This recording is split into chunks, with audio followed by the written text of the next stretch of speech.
দুনিয়ার এই যে গরম বা এই আগুন, জাহান্নামের আগুনের ৭০ ভাগের ১ ভাগ হচ্ছে দুনিয়ার আগুন। সুবহানাল্লাহ, চিন্তা করেন, ৭০ ভাগের ১ ভাগ, অর্থাৎ দুনিয়ার আগুনের থেকেও, দুনিয়ার গরমের থেকেও ৬৯ গুণ উত্তপ্ত হবে জাহান্নামের আগুন। আল্লাহু আকবার। আল্লাহুম্মা আজিরনি মিনান নার, আল্লাহুম্মা আজিরনি মিনান নার, আল্লাহুম্মা আজিরনি মিনান নার।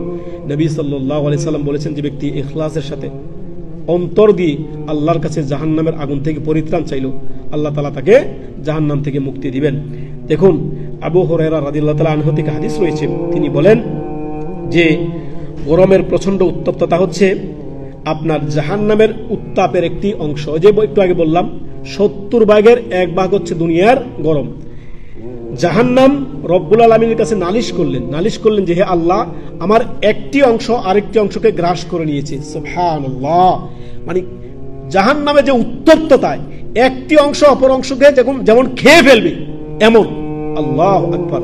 এই মর্মে আল্লাহ সুবহানাহু ওয়া তাআলা সূরা তাওবার ৮১ নম্বর আয়াত আল্লাহ তাআলা বলেন, জাহান্নাম সম্পর্কে মানুষের কি ধারণা? সুবহানাল্লাহ, হে নবী, আপনি তাদেরকে জানিয়ে দিন। কি?